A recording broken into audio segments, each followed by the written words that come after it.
Cheers folks and welcome to my channel. It is Christmas Wars. It's war number 9 in Alliance War season number 6, and it's the worst timing ever possible, as it is a war that starts on the 24th of December and ends on the 25th of December, when the whole world has nothing else to do than to play Marvel Contest of Champions. But also here, if you want to rank top in the season, yeah, what do? You still comply with Kabam's timings and just play the war as they come. Which means also over Christmas, we as an alliance have been active fighting another alliance. And this has been the alliance called Boss, Brothers of Samurai Sword, a very solid Platinum 1 alliance. And we can't help it. We have to go through this. And for once in a long time now, I'm back actually on my beloved path number 7. After having taken a lot of paths 1 lately, I can actually go back to path number 7 this war.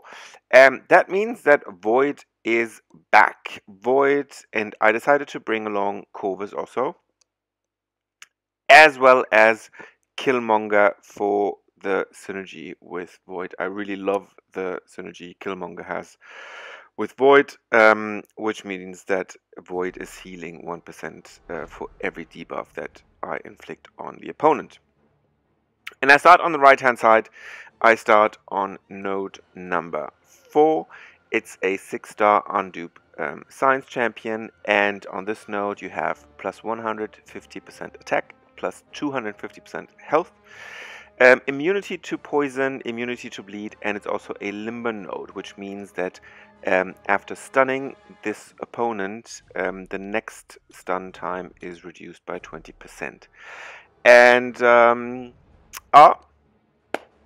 as this was actually the evening of day number 1, it means that these first fights happened on the 24th of December after Christmas Eve and after a couple of drinks. Usually I would say don't drink and fight, but I mean seriously, for Christmas, if you're together with your family, that's just the normal thing to do, at least if you're at least 18 years of age. So what you will see now is a fight that reflects exactly the state I was in. What you do against Captain America Infinity War, which turned out actually to be the opponent, is to wait to get him to a special 1. What you don't do on this node is that you parry too often, which I do exactly now in the beginning. Plus then, this bastard just didn't fire off his special 1. And in the end, I found myself cornered. And because I already parried him too often in the beginning, I couldn't parry him anymore, so what I had to do, I had to wait until he fires off his heavy, and after his heavy, I was finally able to free myself, evade his heavy, and then counter-attack him, and also counter with another special 2. Unfortunately, still after that, he would still not fire off his special 1, so I said, okay, can't just wait forever, so I got him over 2 bars of power, which is a bit more dangerous because the special 2 is very powerful. It's also something you can actually evade quite easily, but as I wasn't anyways too sober at that moment, you know, I thought it was actually the more riskier option. But if he doesn't fire off his special 1, I can't help it, and then I have to just fight him and get him up to his special 2 if there's no other option. And then after that, at least I got him out of my corner, which was the most dangerous. When they are, it's a limber node. You can't parry stun them anymore. Then you should really try not to get cornered. That's quite dangerous. And then what I try is I just try to get him always above his 1 bar of power. Wait for him until he fires off his special 1. There you go. And then I counter. And eventually I get him down, but it was quite a fight, quite a struggle. Not the best fight, but also, you know, I didn't die. That's the most important, and it's also a little bit due to the circumstances of the date that these fights happened. That's all I'm saying with regards to this matter. And then I actually had enough energy to go directly to node number 31, and I decided, because it was already boosted, to just take that node as well, which also meant that I could unnode one of my fellow team members on path number 6. Node number 31, the famous buffet node, so meaning that every time I get a buff, that buff is basically eliminated, purified, and then the opponent heals for 5% of his maximum health. Also, the duration of all buffs is extended by 40%. In the case here of Kingroot, it's an unduped Kingroot, which means that he doesn't get his regeneration buffs, but he does get the fury buffs, so the fury buffs would last 40% longer. But what I do is I parry stun him always twice in the beginning to take away his fury buffs, and then the first 2 buffs, debuffs that I inflict, actually stick. So you have to just make sure that you inflict your debuffs when Kingroot does not have fury buffs, because that's when your buffs stick. And then what I do is I always wait for him to fire off his special 1, which is the easy to evade one. And after that, you can directly counter attack. And with Void, as always on these healing nodes, try to spam special ones, spam debuffs. And here it took a while until I got my first Petrify debuff. It decided to get the first 4 debuffs, so the non-evade and the weakness debuffs. But what you want really to get on that node is the Petrify debuffs. So once he has Petrify debuffs, that's when he starts to turn his regeneration into degeneration. And so when he has at least 2 debuffs, plus then later from the moment he has Fear of Void, then you can basically benefit from evading his attacks, and that means evading means that I activate the Dexterity Mastery. The Dexterity Mastery means that I would get a precision buff, but because of the buffet node, that precision buff is removed and turned into healing, which again, Void is reversing the healing as of now. So even though the fight took off very, very slow, in the end I do get him very well down in time. Again, with Void, it's always that the fights are not quick fights. They're not like the Chorus fights. The fights take time, but eventually you get any champion down. And then next morning I continued on the very path to node number 38.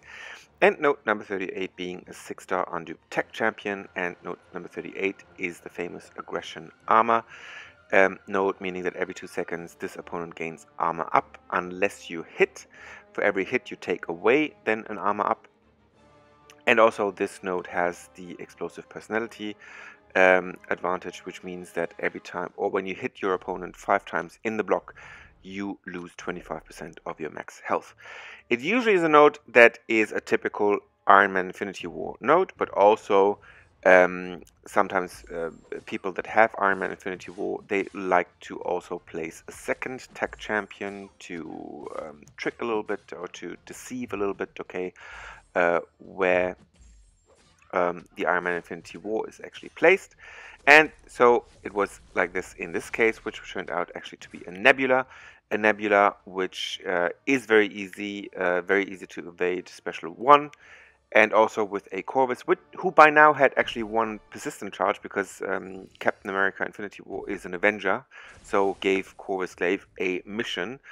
I actually managed to take down Nebula rather quickly and rather easily. An Iron Man Infinity War would have been much more difficult. And then that brought me then to node number 42. And that's again a healing node, meaning arc overload every 20 seconds, and healing and regeneration abilities recover 100% more health.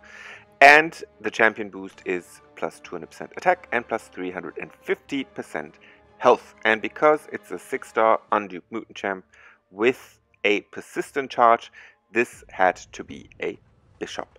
If it's a dupe champion with a persistent charge on a healing node, it's most likely Sabretooth. But because it's an unduped champion and Sabretooth only gains his healing abilities when he's duped, it makes absolutely no sense to place him as an undupe.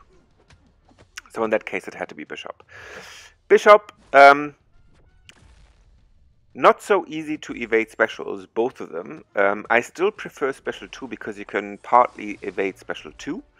Plus, after Special 1, which he fires off right here, he gets this energy damage. So even if he just hits my block, he causes quite a bit of energy damage. So you gotta be a little bit careful.